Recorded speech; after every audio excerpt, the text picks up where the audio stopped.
সংসার দ্বিতীয় পর্ব। বাগডোগরা এয়ারপোর্টে লাগেজ কালেক্ট করার জন্য অপেক্ষা করছে অপূর্বারা।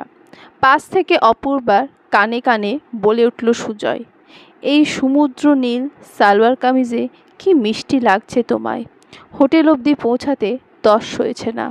কখন যে তোমায় একেবারে নিজের করে পাবো। আজ শুধু তুমি আর আমি, দুনিয়া যা বলে বলুক। দুজনের মিষ্টি খুনসুটির দিকে তাকিয়েছিলেন পরমা। এমন একটা আবেগী দিনের প্রত্যাশায় কত বসন্ত যে এলো গেল। চুলে পাক ধরল, কাঁধে চেপে বসল দায়িত্বের ভার। হঠাৎ কাঁধের কাছে সমরেশের স্পর্শ পেলেন। ক্ষণিকের তরে দুয়ে মিলে হারিয়ে গেলে মন্দ হয় কি? আজ সন্ধ্যায় মেলে গিয়ে চলো দুজনে হারিয়ে যায়। চকিতে ছেলে মেয়ের দিকে তাকালেন পরমা। কেউ দেখে ফেলেনি তো? দেখে অবশ্য নিশ্চিত হলেন। মেয়ে ফোন ঘাঁটছে, ছেলে লাগেজ মেলাতে ব্যস্ত। এও এক জীবন বটে। আপন মনেই হাসলেন পরমা। যৌবনে লজ্জা গুরুজনদের কাছে, আর বার্ধক্যে লঘুজনের কাছে। এতদিন বাদেও সমরেশের স্পর্শে শরীরে হালকা শিহরণ জাগল। কতদিন বাদে এভাবে দুজনে হারিয়ে যাওয়ার কথা বলল সমরেশ। বিয়ের পর যাও বা দু একবার হারিয়ে যেতে চেয়েছিলেন দুটিতে। শাশুড়ির কথা তোড়ে তা আর সম্ভব হয়নি। হয়তো ভাবতেন ছেলে বইয়ের আঁচলের তলায় বাঁধা পড়লে তাদের দেখভাল কে করবে, কেই বা তাদের খোঁজ খবর নেবে।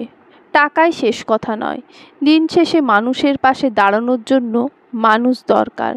সংসারে এতগুলো দিন কাটিয়ে পরমা বুঝেছেন সংসার বড় কঠিন ঠাঁই। আলতায় পা ডুবিয়ে সাদা চাদরে হেঁটে সংসার জীবনে প্রবেশ করা হয় বটে, আসলে কিন্তু দুটোই প্রতীকী।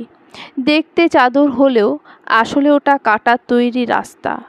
কাটায় চরণ না হোক, মন যে ক্ষতবিক্ষত হবে সেই ইঙ্গিত আগেভাগেই দিয়ে রাখা হয়।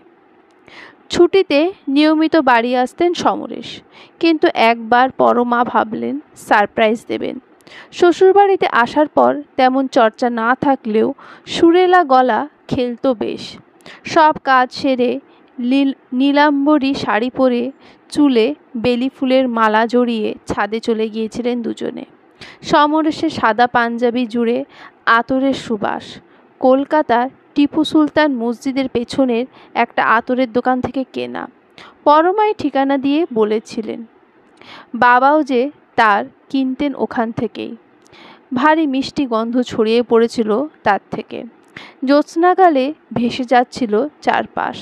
বারবার মনে হচ্ছিল এ কি সত্যি না স্বপ্ন। সেই স্বপ্নলোকে সমরেশের বুকে মাথা রেখে পরমা গান ধরেছিলেন, এই আকাশে আমার মুক্তি আলোয় আলোয়। পরের দিন ভোরবেলা উঠান ঝাড় দেওয়ার সময় চাপা গলায় শাশুড়ি বলেছিলেন, এটা নটি বাড়ি নয়, বুঝেছ বৌমা? অত রাতে অমন চড়া গলায় আর গান গেও না বাপু। তোমার শ্বশুর সারা রাত বিছানায় এপাশ ওপাশ করেছেন, এক ফোঁটা ঘুমোতে পারেননি। লজ্জায় মাথা তুলে তাকানোর ক্ষমতা হারিয়েছিল পরমা। মনে হচ্ছিল বাড়ির সবাই যেন লুকিয়ে লুকিয়ে হাসছে তাকে দেখে। তারপর থেকে যতদিন ওই বাড়িতে ছিলেন একদিনও গলায় সুর খেলেনি, সমরেশও আবদার করেনি। চাকরির পদোন্নতি, নিজের সাজানো দুনিয়ায় বুঁদ হয়েছিলেন তিনি। সেখানে পরমার অস্তিত্ব কোথায়? জৈবিক নিয়মে 2 সন্তানের জন্ম হয়েছে, তাদেরকে আঁকড়ে ধরেছেন পরমা। ছেলের পড়াশোনার জন্য এসেছেন শহরে, পেতে বসেছেন সংসার। তার গোটা জীবন কেন্দ্রীভূত হয়েছে তাদের কক্ষপথে। সমরেশ তো টাকা দিয়েই খালাস। কিন্তু আজ এতদিন বাদে সমরেশের হলোটা কি? এমন স্পর্শের জন্য কত অপেক্ষা করেছেন পরমা। ধীরে ধীরে মনকে বুঝিয়েছেন সবার ভাগ্যে সব পাওয়া থাকে না। কি গো, বললে না তো হারাবে কি না? ভাবছি ডিনারটা গ্লেনারিজে সারবো।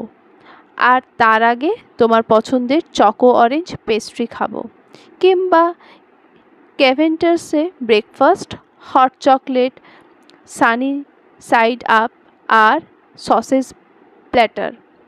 সকালটা জমে যাবে বুঝলে। কিন্তু পায়েল, সে কার কাছে থাকবে? মেয়েটাকে একা রেখে ওভাবে দুজনে? নরম গলায় বললেন পরমা। মনটা ততক্ষণে দ্রবীভূত হতে শুরু করেছে। লাগেজ সংগ্রহ করে বাবা মার দিকে এগোলো পায়েল। তখন থেকে দেখছি কি এত বকবক করছো দুজনে। বাইরে এসেছি, কোথায় সারাদিন ঘুরে বেড়াবে তা নয়, এয়ারপোর্টেই কতটা সময় কেটে গেল। ড্রাইভারকে ডাকো, সবার লাগেজ কালেক্ট হয়ে গেছে। জীবনে কখনো মেয়েকে না বকা পরমা হালকা ধমক দিলেন। সবসময় এত তাড়া কিসের তোর? ঘুরতে এসেছি আমরা, পায়ে ঘোড়ার জিন লাগিয়ে দৌড়নোর দরকার নেই। ধমক খেয়ে পায়েলের চোখ টলমল। সারা রাস্তা সে মুখখানা অস্বাভাবিক গম্ভীর করে রাখল। শেষে মাঝ রাস্তায় গাড়ি থামিয়ে সমরেশ মোমো কিনে দিতে মেয়ের রাগ পড়ল। পেছনের সিটে বসে মুচকি হাসল অপূর্বা। তার পরিকল্পনা কাজ করা শুরু করেছে। এবার পরবর্তী পর্বের দিকে ধীর পায়ে অগ্রসর হতে হবে। আকস্মিকভাবে সেদিন পরমার আক্ষেপ শোনার পর থেকেই অপূর্বা ঠিক করেছিল একবার সমরেশ অর্থাৎ তার শ্বশুরের সঙ্গে আলাদাভাবে কথা বলবে।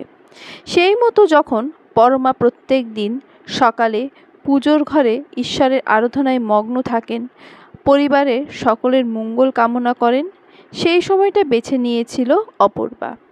পায়েল ঘুমোই সুজয়ও। চা আর খবরের কাগজ নিয়ে অপুকে ঢুকতে দেখে চমকে উঠেছিলেন সমরেশ। এ কাজ তো পুটির মাই রোজ সকালে করে। হেসে চায়ের কাপটা নিয়ে বলেছিলেন সমরেশ, এত কষ্ট করতে হবে না বৌমা।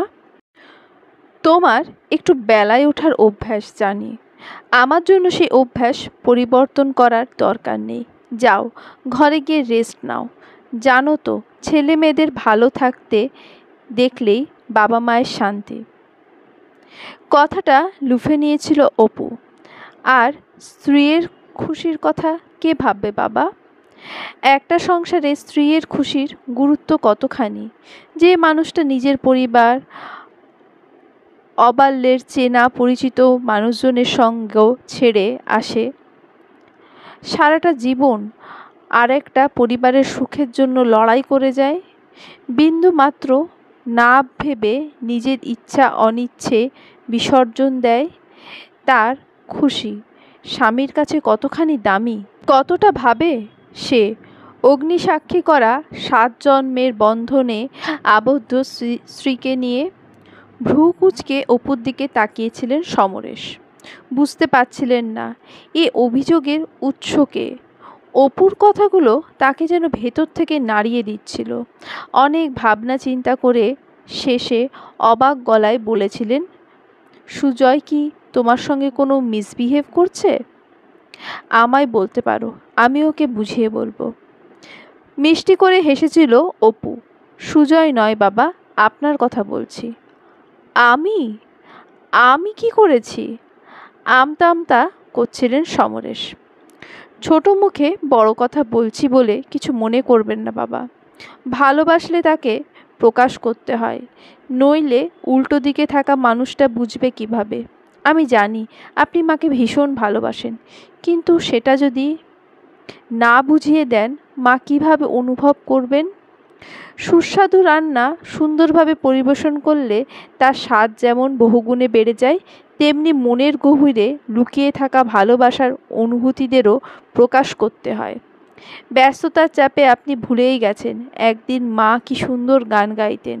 ভুলে গেছেন সারা দিন রান্নাঘরে খাটাখাটনির পর আপনার সামনে পরিবেশিত রান্নাকে সামান্য অ্যাপ্রিসিয়েট করার কথা। মায়ের ভেতরে কত আক্ষেপ লুকিয়ে আছে তার খবর রাখেন আপনি? সেদিন থেকেই সব কিছু কেমন এলোমেলো হয়ে গেছিল সমরেশের। অপরাধ বোধ জেগেছিল মনের কোণে। ছোট্ট মেয়েটা দুদিন এসে যে কথা বুঝিয়ে গেল, এত বয়সে পৌঁছেও সমরেশ বুঝলেন না পরমার অন্তরের কথা। কষ্টের কথা। অপুর মাথায় হাত রেখে বলেছিলেন, বুড়ো হয়ে গেছি তো, বুড়ো বাপের ভুল ক্ষমা করে দিস মা, আজ থেকে আর হবে না, কথা দিচ্ছি এরপর থেকে তোর মায়ের মনের খেয়াল রাখার দায়িত্ব এই বুড়োর। কায়দা করে পরমার পাশে বসেছিলেন সমরেশ। পাহাড়ি পথে গাড়ি চলছে নিজের তালে, এক পাশে পাহাড় গড়েছে, আরেক পাশে ভেঙেছে খাদের হাতছানি। পরমার হাতে হালকা করে চাপ দিলেন তিনি। চমকে তাকালেন পরমা।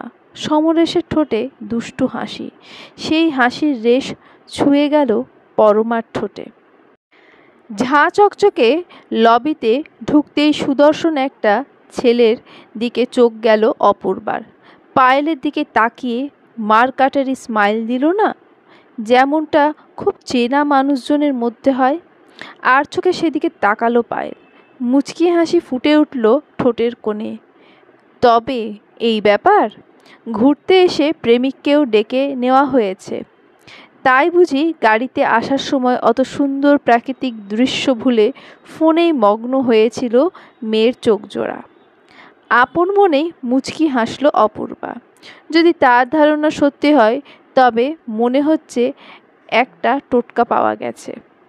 ধকলে বেশ ক্লান্ত ছিল সবাই, যে যার ঘরে ঢুকে ফ্রেশ হয়ে নিল। আজ আর ডাইনিংয়ে নয়, খাওয়া দাওয়ার অর্ডার সুজয় রুমেই দিয়েছিল, কাজেই বাকিরা অপূর্বাদের রুমে এসে জোড়া হলো। মেনু একদম সিম্পল, ডাল ভাত আলু ভাজা আর চিকেন কড়াই। বাইরে গেলে সমরেশ চিকেন তেমন একটা প্রেফার করে না, তাই তার জন্য ফিশ ফ্রাই।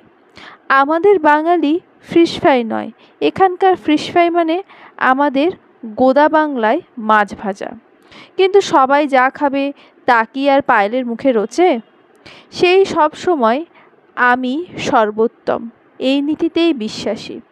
নিজের অপ্রাপ্তিগুলো পায়েলের মধ্যে দিয়ে পূরণ করতে গিয়ে পরমা কখন অজান্তে তা সর্বনাশ করে বসেছেন, নিজেই তা উপলব্ধি করতে পারেননি। তীর এখন হাত থেকে বেরিয়ে গেছে। শাসনের বদলে আদর পেয়ে পেয়ে সে হয়ে উঠেছে স্বেচ্ছাচারী। জগৎকে আপন মর্জিতে চালাতে চায় সে। আগে ভাগেই বলে দিয়েছে সে লাঞ্চে তার বিরিয়ানি চাই। রুম সার্ভিসে ফোন করে সে কথা সমরেশ বলে দিয়েছিলেন। সব খাবারের মাঝে একটা মাত্র বিরিয়ানির বোল থেকে অবাক হলো অপূর্বা। তার সামনেই রুম সার্ভিস থেকে খাবার দাবার অর্ডার করেছে সুজয়, কিন্তু মেনুতে তো বিরিয়ানি ছিল না। এটা কি তবে ভুল করে এসে গেছে? সে অবাক গলায় বলল, আমি বরং রুম সার্ভিসে ফোন করে বলি এটা নিয়ে যেতে, এটা তো আমাদের অর্ডারের খাবার নয়। ভুল করে আসতে যাবে কেন? রুম সার্ভিস কখনো এমন ভুল করে? তোমার শ্বশুরমশাই অর্ডার করেছেন। তাড়াতাড়ি পরমা থামান অপুকে। ঘুরতে এসে একঘেয়ে ভাত ডাল আলু ভাজা ভালো লাগে না পায়েলের। ফ্রেশ হতে যাওয়ার সময় বলে দিয়েছিল ও বিরিয়ানি আর চিকেন খাবে, তাই রুম সার্ভিসে ফোন করে। আর দেরি করো না অপু, খাবার এখনো গরম আছে, আমি বেড়ে দিচ্ছি, তোমরা সবাই বসে পড়ো। পায়েলের দিকে তাকিয়ে হাসলো অপু। ইস, বড্ড মিস হয়ে গেল। তুমি যদি আগে আমার প্ল্যানটা বলতে, তাহলে আমিও এই একঘেয়ে ডাল ভাত না খেয়ে বিরিয়ানি খেতাম। তখন বলেনি তো কি হয়েছে, তোর বিরিয়ানি খেতে ইচ্ছে হলে লাঞ্চে বিরিয়ানিই খাবি। দরজ গলায় বলে উঠলেন সমরেশ, এক্ষুনি রুম সার্ভিসে ফোন করে দিচ্ছি। কিরে বাবু, তোরও বিরিয়ানি খেতে ইচ্ছে করছে নাকি? আর তুমি কি এই বুড়োর সঙ্গে ডাল ভাত খাবে, নাকি তোমারও বিরিয়ানি খেতে ইচ্ছে করছে? সবে 2 চামচ বিরিয়ানি খেয়েছিল পায়েল। বাবার কথার উত্তরে সুজয় কিছু একটা বলতে যাচ্ছিল, তার আগে বিরক্ত মুখে হাতে ধরা চামচ নামিয়ে রেখে পায়েল বলে উঠল, সবসময় আমার সঙ্গে কম্পিটিশন করতে তোমার ভালো লাগে বৌদি ভাই? যেই আমি লাঞ্চে বিরিয়ানি খেতে চেয়েছি অমনি তোমারও বিরিয়ানি খাওয়ার ইচ্ছে জাগলো। আমি এ বাড়ির মেয়ে, আমার যা ইচ্ছে হয় করব, আমার সঙ্গে নিজের তুলনা করতে যেও না, বুঝেছ? হাসি খুশি ঘরের পরিবেশটা হঠাৎই গুমোট হয়ে উঠল। দরজা খুলে বেরিয়ে গেলেন সমরেশ। যাওয়ার সময় ফ্যাকাশে হেসে বললেন, একটা দরকারি জিনিস রুমে ফেলে এসেছি, এক্ষুনি নিয়ে আসছি, তোমরা শুরু করো। ধীরগতিতে খাবার বাড়তে লাগলেন পরমা। এক ফাঁকে উঠে এসে কড়াইয়ে চিকেনের বোল থেকে 4টে চিকেন নিয়ে পায়েল নিজে চেয়ারে ফিরে গেল। অবাক হয়ে অপূর্বা দেখল, শাসন তো দূরের কথা, কেউ পায়েলকে কিছুটা বলল না, এমনকি সুজয়ও। তার নিজের স্বামী সবার সামনে বোন স্ত্রীকে অপমান করছে দেখেও চুপ করে রইল। কেউ কোনো দিন পায়েলকে শাসন করেনি বলে বোধহয় সে এমন উদ্ধত স্বভাবের। অপু বুঝল তার নিজের লড়াই নিজেকেই লড়তে হবে, কেউ তাকে সাহায্য করবে না। মনে মনে বলল, লড়বে সে, তবে ধীরে সুস্থে। সব ফিরিয়ে দেওয়ার পালা আসবেই একদিন, ততদিন কেবল ধৈর্য ধরে অপেক্ষা করতে হবে। তৈরি করতে হবে শক্ত জমি। পায়েলের দুর্বলতায় তাকে দাঁড় করাবে শক্ত জমির ওপর। খাওয়া শেষ হতেই বেরিয়ে গেল পায়েল। এই ঘরে নাকি সাফোকেশন হচ্ছে। যাওয়ার আগে হেসে সুজয়ের দিকে তাকালো, দেখ তোদের দুজনকে একলা কাটানোর সুযোগ করে দিলাম, গিফটটা দিয়ে দিস সময় মতো। গম্ভীর মুখে সুজয় কেবল বলল হুম, আর দাঁড়ালো না পায়েল। খানিক আগেই পরমা সমরেশ বেরিয়ে গেছেন। এঠো থালা বাসন রুমের বাইরে রেখে দরজা বন্ধ করলো অপু। ওয়েটার সময় করে এসে নিয়ে যাবে, রিসোর্টে এমনটাই নিয়ম। দরজা বন্ধ করতে সুজয় অপুর সামনে এসে দাঁড়ালো, চোখে মুখে অপরাধের ভাব ফুটিয়ে বলল, I am sorry Apu, please কিছু মনে করো না। পায়েল আজ ওভাবে তোমায় সঙ্গে কথা বলা উচিত হয়নি। আসলে ছোট থেকে আদরে আবদারে মানুষ হয়েছে তো, অত ভেবেচিন্তে কথা বলতে পারে না। তুমি কিছু মনে করো না যেন। আমি তো তোমায় সরি বললামই। অন্যায়টা তুমি করনি সুজয় যে সরি বলবে। অপুর গলা অস্বাভাবিক গম্ভীর। সবার সামনে কেউ তোমার বিবাহিতা স্ত্রীকে অপমান করবে আর তুমি চুপ করে বসে থাকবে, এমনটা আশা করিনি।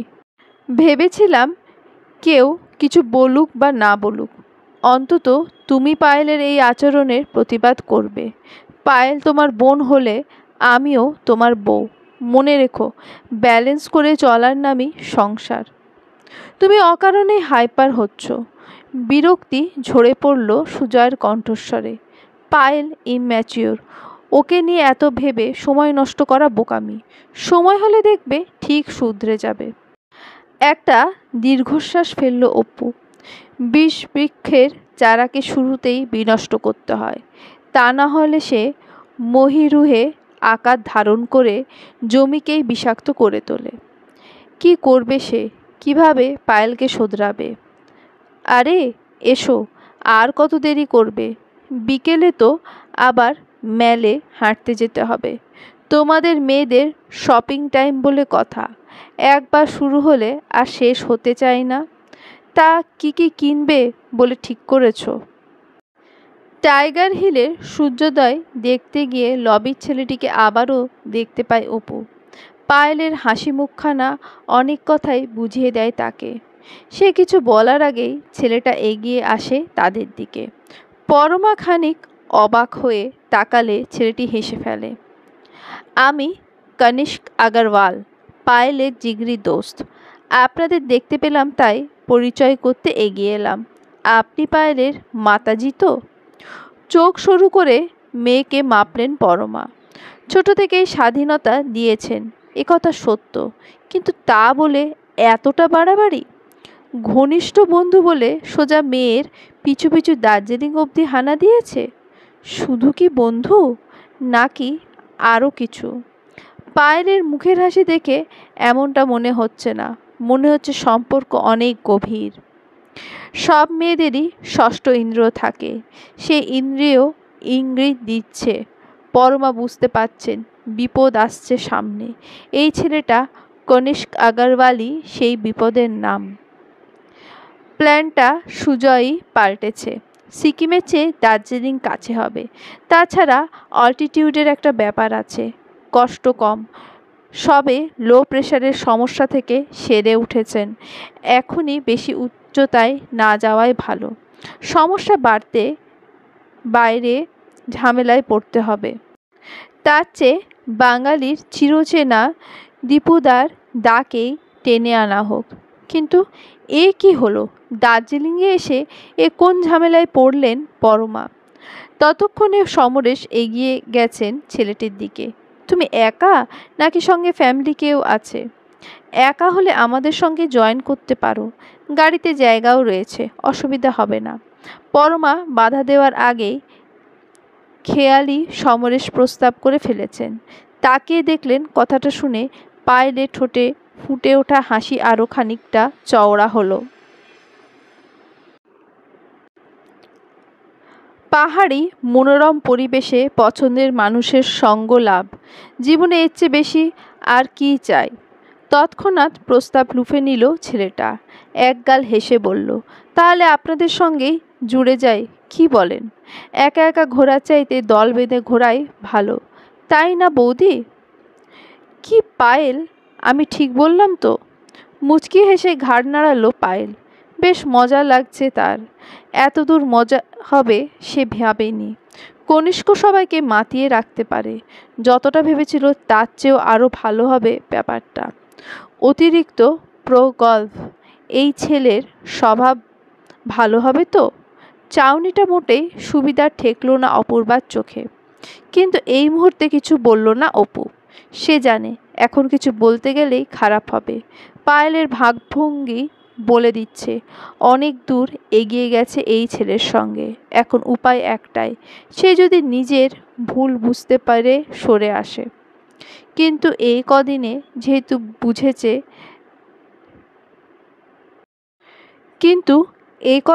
যতটুকু বুঝেছে তাতে পায়েল সরে আসার মেয়ে নয়।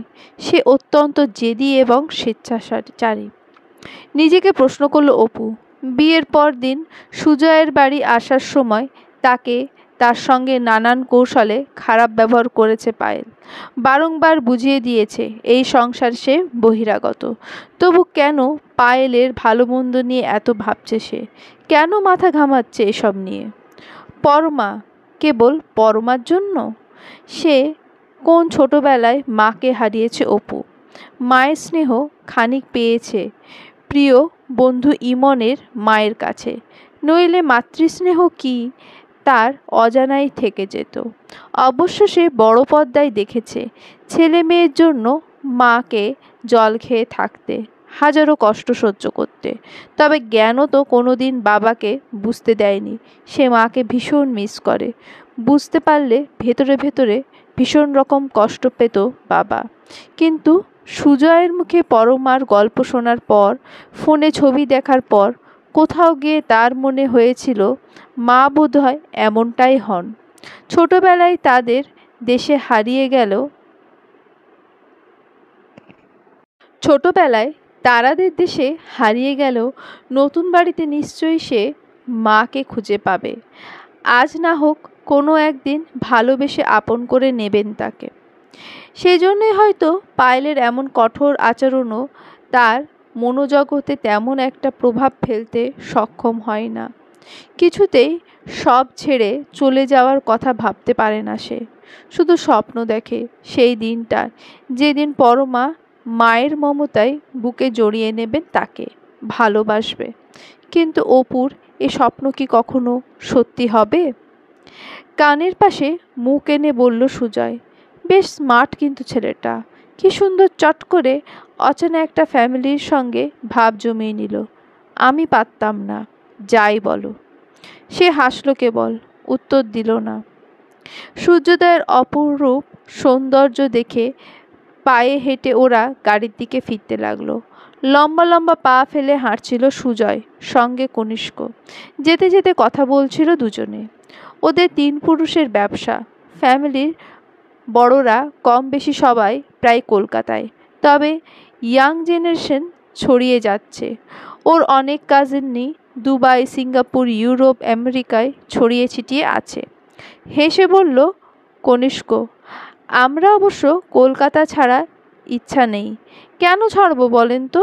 বাপ দাদা জোর করে আলাদা। জানেন, আমাদের নিজস্ব petrol pump tour and travels agency, বড়বাজারে গার্মেন্টসের দুটো শোরুম, এছাড়াও আরও ছোটোখাটো কয়েকটা ব্যবসা আছে। যৌথ পরিবার, তবে কারোর স্বাধীনতায় কেউ বাধা দেয় না। এমন আরামের জায়গা ছেড়ে কে যায়? গার্মেন্টস শোরুম কনিষ্কের দায়িত্বে থাকলেও এই কটা দিন সে ঘুরতে এসেছে। তার বদলে ব্যবসার দায়িত্ব ছোট ভাই আদিত্য সামলাবে। গাড়িতে বসে হাসতে হাসতে বলল, তবে আদিত্যটা বুদ্ধু আছে। ব্যবসা ট্যাবসা ওর মাথায় ঢোকে না, খালি মোটা মোটা বই পড়তে চায়। এবছর সিভিল সার্ভিসে বসবে। তা যা বাজার পড়েছে বুঝলেন আন্টি, বাড়িতে একটা ডাক্তার আর ইঞ্জিনিয়ার থাকার চাইতেও আইএসআই আইপিএস থাকা বেশি জরুরি। অবাক হয়ে পরমা বলে উঠল, বাড়িতে একটা ডাক্তার তো সবার আগে দরকার। এমার্জেন্সির সময় চেনা পরিচিত ডাক্তার না থাকলে কি যে বিপদে পড়তে হয়। এই আমারই সেদিন যা হলো, বলে পরমা নিজের অভিজ্ঞতা ঝুলি খুলে বসলেন। সমজদারের ভঙ্গিতে ঘাড় নেড়ে কনিষ্ক, আপনি ঠিকই বলছেন আন্টি, কিন্তু যা বাজার পড়েছে তাতে হাতে আগে পাওয়ার দরকার। এই বাজারে সিভিল সার্ভেন্টের হাতে যে পরিমাণ ক্ষমতা রয়েছে তা অন্য কারোর নেই। তাই তো বেবাকুফটাকে বলি, জলদি জলদি সিভিল সার্ভেন্ট বান যা, লাইফ ঝিঙ্গালালা। ও বেবাকুফ বলছে বটে, জানো মা, আদিত্য না পড়াশোনায় দুর্দান্ত, এয়ারে টপ করলেও অবাক হব না। ও কথা পরমা কানে খট করে লাগলো। ও কথাটা পরমার কানে খট করে লাগলো। তবে কি তিনি যেটা ভাবছেন সেটাই ঠিক? এত বাঙালি পরিবার থাকতে যৌথ অবাঙালি পরিবারে ছেলে পছন্দ করলো তার মেয়েটা? যে স্বাধীনতায় মানুষ হয়েছে পায়েল, তাতে ওই সংসারে টিকতে পারবে? প্রেম ক্ষণিকের, কিন্তু বিয়ে মানে 24 ঘন্টা একসঙ্গে। গভীর চিন্তায় কাঁচতোলা গাড়ির মধ্যেও তার শীত লাগতে শুরু করলো। অবাক গলায় সুজয় বলে ওঠে, তুমি কনিষ্কের ভাইকেও চিনিস? কি যে বলো না ব্রাদার, আদিত্য আর পায়েল তো বুজুম ফ্রেন্ড। আদিত্যের হায়ারবুসা চেপেই আমাদের বাড়িতে এসেছিল প্রথমবার। তখনই আমার সঙ্গে আলাপ, ফোন নম্বরও আদান প্রদান হয়েছিল। তারপর আর কি, পায়েলকে তো জানেনি, কি ভীষণ জেদি মেয়ে। হঠাৎ একদিন ফোন করে সিধে দোকানে হাজির। আড্ডা হলো, গল্প হলো, আমাদেরও দোস্তি হয়ে গেল। পায়েলের বেজায় রাগ হলো। আদিত্যকে বুদ্ধু বলা, এই বুদ্ধুটা কি কোনো কালে মানুষ হবে না? বাবা মার সামনে এত বলার কি আছে? আর চোখে মেয়ের মুখের দিকে তাকালো সে। অন্ধকার ঘনিয়ে এসেছে, কপালে দুঃখ আছে আজ। ফোন বের করে মেসেজ করলো, চুপ করবি নাকি তোকে খাদের ধারে নামিয়ে দেব, বুঝবি তখন। মেসেজ পড়ে অবাক হয়ে গেল কনিষ্ক। এতক্ষণ তো সবটাই বেশ ভালো চলছিল।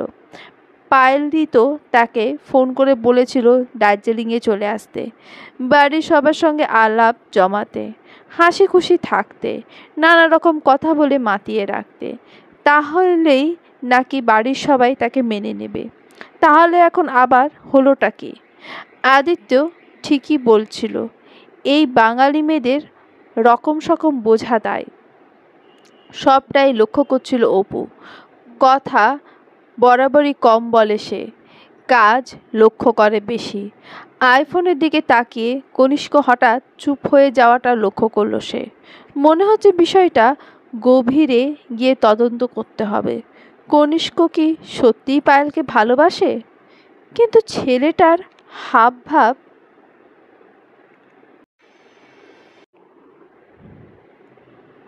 এই কয়েকটা দিনে সুজয়ের পরিবারের সঙ্গে বেশ মিশে গেছে কনিষ্ক আগরওয়াল। এমনকি পরমাও ছেলেটির ব্যবহারে মুগ্ধ। সহজ সরল আন্তরিক, যাতে কি যায় আসে।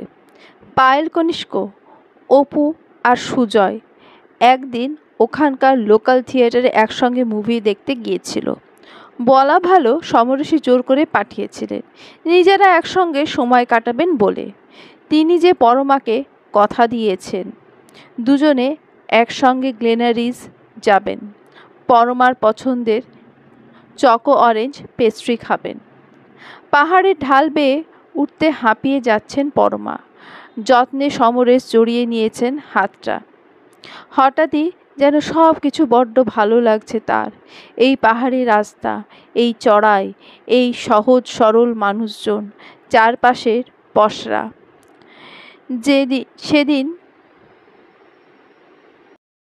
সেদিন যদি ভয় না পেয়ে পরমাকে গানটা গাইতে দিতেন, তাহলে হয়তো ভেতরে ভেতরে পরমার শিল্পসত্তাটা আজ গুমড়ে মরত না।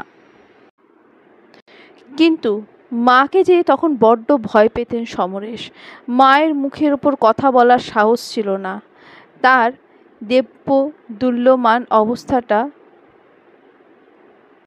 তার দোদুল্যমান অবস্থাটা কি কখনো পরমা উপলব্ধি করতে পারবে? গ্লেনারিজের পাশ দিয়ে ঘুরে যে রাস্তাটা ওপরের দিকে উঠে গেছে, সেখানটায় অপেক্ষাকৃত ফাঁকা। পরমার হাতটা মুঠোতে ধরাই ছিল। সামান্য চাপ দিয়ে বললেন, সমরেশ, আজ একটা গান শোনাবে নাকি? এই নির্জন রাস্তা, আকাশে পূর্ণচন্দ্র, চারপাশে কেউ নেই, শুধু তুমি আর আমি। অভিমানী কণ্ঠে বলে উঠল, গান? এতদিন বাদে গান শুনতে চাও তুমি? গান গাওয়া তো সেই দিনই ছেড়ে দিয়েছিলাম, যেদিন তোমার মা সবার সামনে বলেছিলেন নটি বাড়ি নয় এটা, এখানে রাতের বেলা গান গাওয়া চলবে না। তুমিও তো দাঁড়িয়েছিলে সেদিন, কোনো প্রতিবাদ করনি। তাহলে আজ এতদিন বাদে গান শুনতে চাইছো কেন? সুরের সঙ্গে আড়ি করেছি, এ জন্মে আর নয়। ভাব হবে মরণের পারে গিয়ে। পলকে হাত ছেড়ে সমরেশ পরমার মুখ চেপে ধরলেন। এমন কথা বলো না কখনো। তুমি ছাড়া কোথায় আমি? কি আমার অস্তিত্ব? তুমি ছাড়া অসহায় আমি, বড্ড অসহায়। সেদিন ভুল করেছিলাম, মায়ের কথার প্রতিবাদ করতে পারিনি। সে কথা স্বীকার করতে দ্বিধা নেই, কিন্তু আজ যদি সেই ভুলের প্রায়শ্চিত্ত করতে চাই, তুমি কি আমাকে একটা সুযোগ দেবে না? হয় না সমরেশ, আর হয় না। যে সময় চলে যায় সে আর ফিরে আসে না। হয়তো তোমার বদল দেখে ক্ষণিকের জন্য আমার ভালো লাগবে। আমরা একসঙ্গে মিলেমিশে কিছু নতুন মুহূর্ত তৈরি করব। কিন্তু আমার বুকের গভীরে যে ক্ষত আছে তা মেলাবে না, সেটা বেঁচে থাকবে। আঁচড় পড়লে আরও রক্ত ঝরবে। ছাড়ো ওসব, চলো গ্লেনারিজে যাই। অনেক দিন চকো অরেঞ্জ পেস্ট্রি ট্রাই করা হয়নি। মৃদু দীর্ঘশ্বাস ফেললেন সমরেশ। ভালোবাসলেই হয় না শুধু, কোনো মেয়েকে 7 পাকে বাঁধার পর যত্ন সহকারে রাখতে হয়, বুঝতে হয় তাকে, রাখতে হয় তার ইচ্ছা অনিচ্ছার খবর। পারেননি সমরেশ। ঠিক এখনটাই তিনি ঠিক এখানটাই তিনি ফেল করেছেন বড় বাজেভাবে। সারা জীবন ভালো ছেলে ভালো বাবা হয়ে ওঠার চেষ্টা করেছেন, কিন্তু এর মধ্যেখানে যে একটা সম্পর্ক থাকে ভালো স্বামী হয়ে ওঠার, সেখানে তিনি ডাহা ফেল। সামনে থাকা প্রশ্নচিহ্নটা বড্ড পীড়া দিচ্ছে তাকে। এমন ভুল সমরেশ কীভাবে করলেন? চকো অরেঞ্জ পেস্ট্রিতে মনের গুমট কাটে না, সময়ের সঙ্গে সময়ে শুধরে নিতে হয়। চকো অরেঞ্জ পেস্ট্রিতে মনের গুমট কাটে না, সময়ের জিনিস সময়ে শুধরে নিতে হয়।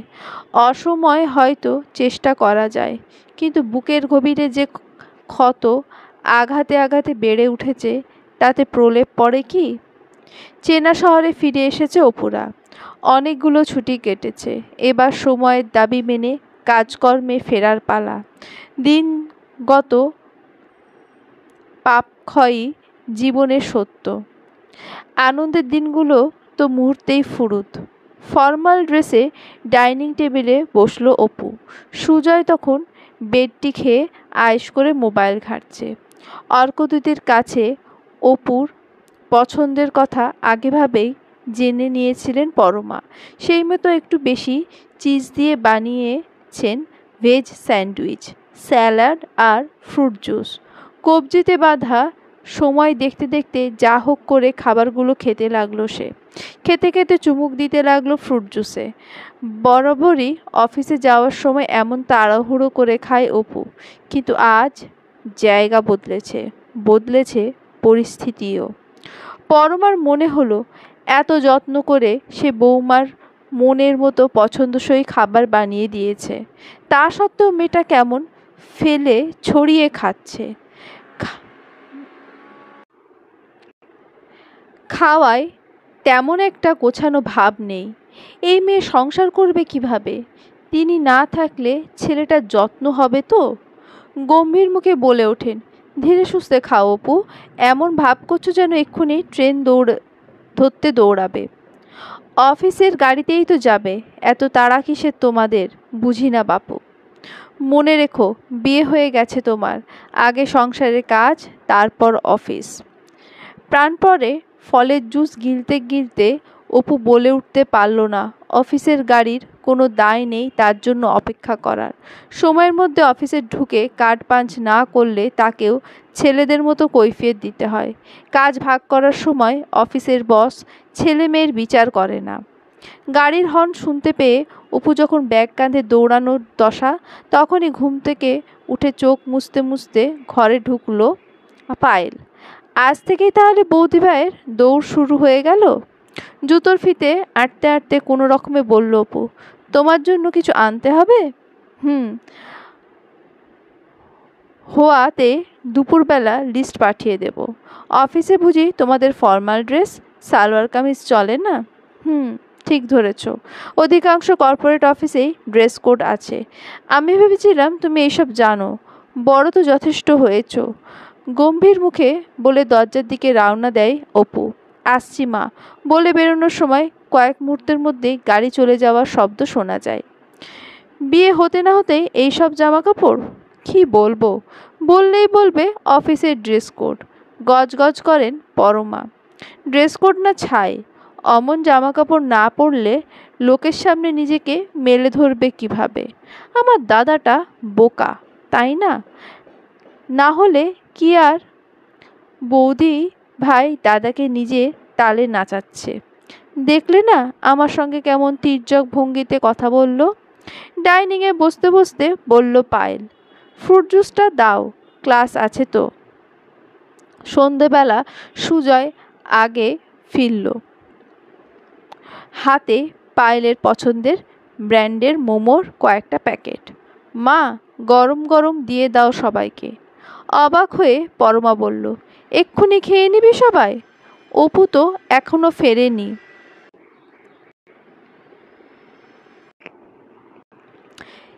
কি করে ও এত তাড়াতাড়ি ফিরবে? ও তো আজ বাবার কাছে গেছে, মাস পয়লা ওষুধপত্র টুকটাক সাপ্তাহিক বাজার করে দিয়ে আসবে। উনি একা মানুষ, অনেকটা বয়স হয়েছে, এই বয়সে একা আর কত কি করবেন। আমারও যাওয়ার কথা ছিল, কিন্তু পায়েলের পছন্দের মোমো টেক অ্যাওয়ে কাউন্টারে আজ কি মারাত্মক ভিড়। পেডে তো সবাই ভিড় করে মোমো কিনছে। অপু তাই বলল, তুমি মোমো নিয়ে বাড়ি চলে যাও, বাকি কাজগুলো সেরে আসছি আমি। প্লেটে প্লেটে চিলি অয়েল আর সস ঢেলে মোমো সাজাতে সাজাতে গজগজ করতে থাকেন পরমা। শ্বশুরবাড়ি ফেলে উনি বাপের বাড়ি সেবা করতে গেলেন। ভালোই আছেন ভদ্রলোক, ছেলের বিয়ে দিয়ে আমি খেটে খেটে মরি, আর উনি মেয়ে জামাইয়ের সেবায় আয়েশ করুন। ছেলে পছন্দ করে কি বই না নিয়ে এলো। মোমোর প্লেট হাতে নিয়ে সুজয় বলল, অনেক দিন ধরেই বলবো ভাবছি, কিন্তু আজ বাড়িতে অপু নেই, তাই কয়েকটা কথা বললেই ফেলি।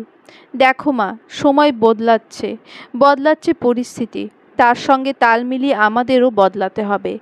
এতদিন ইচ্ছে হলেও কিচ্ছুটি বলিনি আমি, কারণ অপুর সামনে নিজের পরিবারের লোকজনকে ছোট করতে চাইনি। এজন্য হয়তো অপু আমাকে স্পাইনলেস ভেবেছে। কেয়ারিং বয়ফ্রেন্ড হলেও কেয়ারিং হাজবেন্ড হয়ে উঠতে পারিনি। সব জেনে বুঝেও উপায় ছিল না আমার কাছে। হাটের মাঝে ঝগড়াঝাটি করা আমাদের স্বভাব নয়, ছিল না কোনো দিন। তাই চাইনি কোনো দিন বাড়িতে চেঁচামেচি হোক, কথায় কথা বাড়ুক। কিন্তু যা দেখছি, চুপ থাকলে পরিস্থিতি ক্রমেই সেদিকেই যাবে। তুই কি বলতে চাইছিস আমি কিছুই বুঝতে পারছি না। সন্ধ্যার খাবারটা মুখ বন্ধ করে খেলেই ভালো হয় নাকি? বিরক্ত মুখে বলে ওঠেন পরমা। বৌমার কি এখানকার কোনো কিছুতে অসুবিধা হচ্ছে? তোকে জানিয়েছে কিছু? দেখ বাবু, আমার কাছ থেকে কিছু লুকোবি না। আমি চাই না আমাদের নিয়ে তোদের মধ্যে কোনো রকম অশান্তি হোক। আমাদের নিয়ে অশান্তি? আমরা কি করেছি? কি যে উল্টোপাল্টা বলো না তুমি? বিরক্ত মুখে বলে ওঠেন পরমা।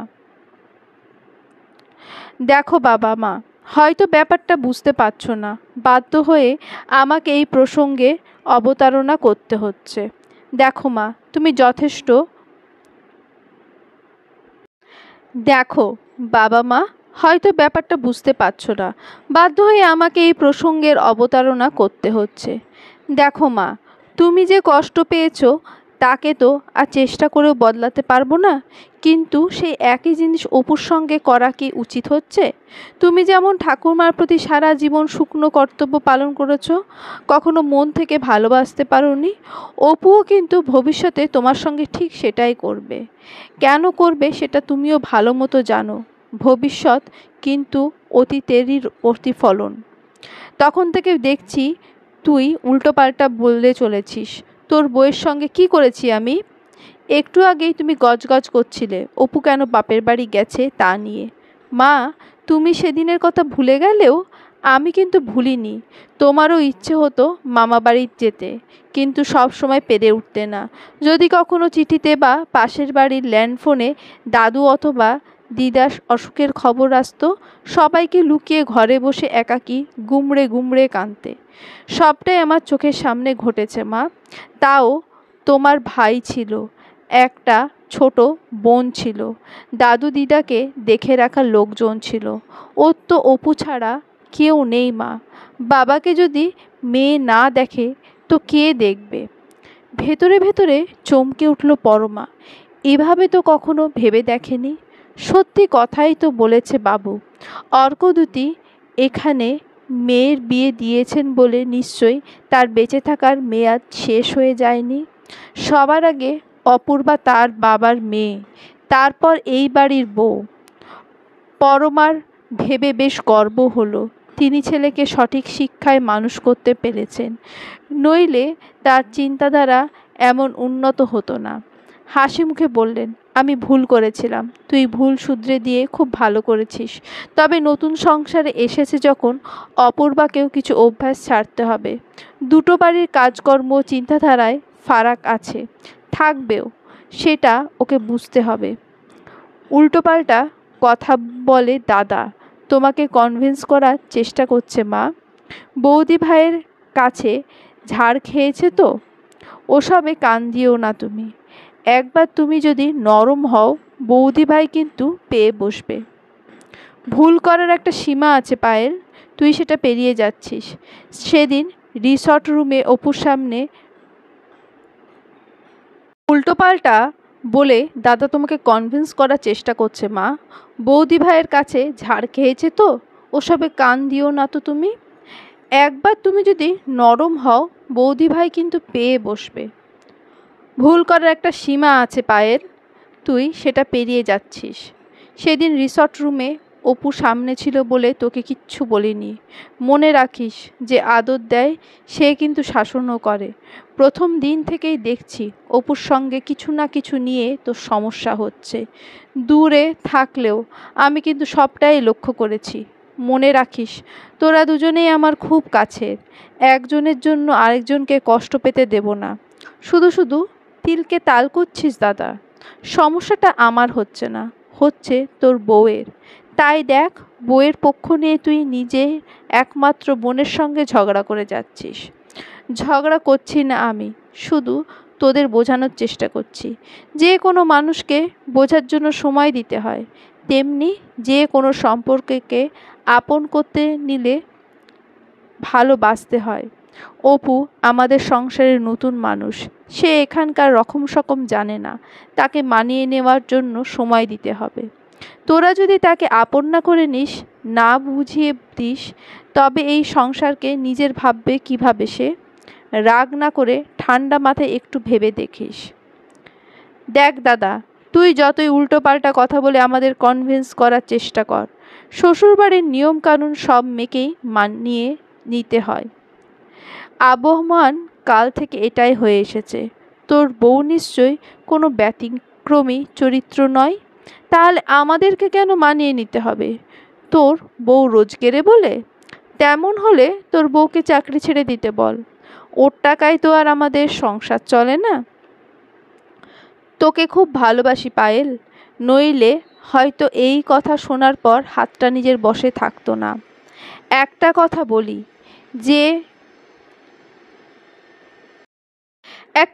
বলি, এই যে বৌমারা সংসার ছেড়ে আলাদা হয়ে যায়, শ্বশুর শাশুড়িকে বৃদ্ধাশ্রমে দিয়ে আসে, ননদ বাড়িতে এলে খারাপ ব্যবহার করে, এসব কিন্তু একদিনে হয় না, ক্ষোভ জমতে জমতে হয়। ভালোবাসা না দিলে কি আর ভালোবাসা পাওয়া যায়? রিকশা থেকে নেমে অপূর্বা ভেতরে ঢুকতে যাচ্ছিল, সুজয়ের শেষ কথাগুলো তার কানে ভেসে এলো। থমকে বাইরে দাঁড়িয়ে পড়ল সে। এতদিন সে ভেবেছিল সুজয় ইম্যাচিওর, তার মন খারাপের খবর রাখে না। আসলে সুজয় ইম্যাচিওর নয়, সে চায়নি অপুর সামনে পরিবারের লোকজনকে ছোট করতে, অথচ অপুর কষ্টের কথাও ভেবেছে। তাই আজ অপুর অনুপস্থিতিতে সবার সঙ্গে আলোচনায় বসেছে। এই কদিনে অপু কতবার ভেবেছে, যে সুজয়কে সে চিনত তার সঙ্গে এই ছেলের মিল নেই কেন? সেই দায়িত্ববান প্রেমিক স্বামী হিসেবে অপরাগ কেন? কেন কোনো কিছুতেই মুখ খোলে না সে? এখন বুঝেছে সে আজও একই আছে, ঠান্ডা মাথার মানুষ, যে সব দিক ব্যালেন্স করে চলে। ঝাঁজিয়ে উঠল